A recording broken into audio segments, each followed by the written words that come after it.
సోనియా గాంధీ, రాహుల్ గాంధీ, ఖర్గే అగ్రనేతలందరూ మాట ఇచ్చినట్లే కులగణన చేస్తున్నామని మంత్రి జూపాలి కృష్ణారావు అన్నారు.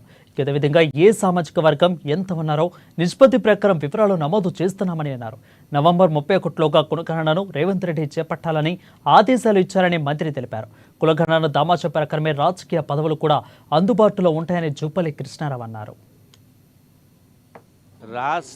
రాష్ట్రంలో కాంగ్రెస్ పార్టీ అధికారంలోకి వస్తే కులగణన చేపట్టి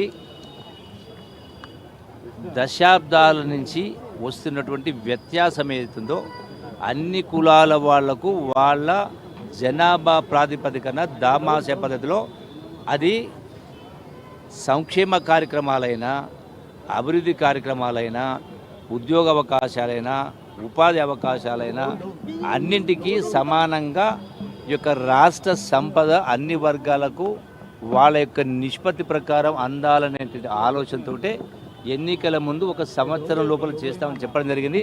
ఇంకా సంవత్సరం కాలేదు. అందుకనే ఈనాడు రాహుల్ గాంధీ గారి ఏఐసిసి ఆలోచనల మేరకు రాష్ట్ర ముఖ్యమంత్రి రేవంత్ రెడ్డి గారు జీవోనిచ్చి దాన్ని అమలు చేసే దానిలో భాగంగా 2వ తారీఖు మొదలుపెట్టి నవంబర్ 31 లోపల ఈ యొక్క కులగణన చేపట్టే కార్యక్రమం చేసి అంటే స్పష్టంగా సుమారుగా అంటే అన్ని రకాల ప్రశ్నలు అందులో పొందుపరచడం జరిగింది.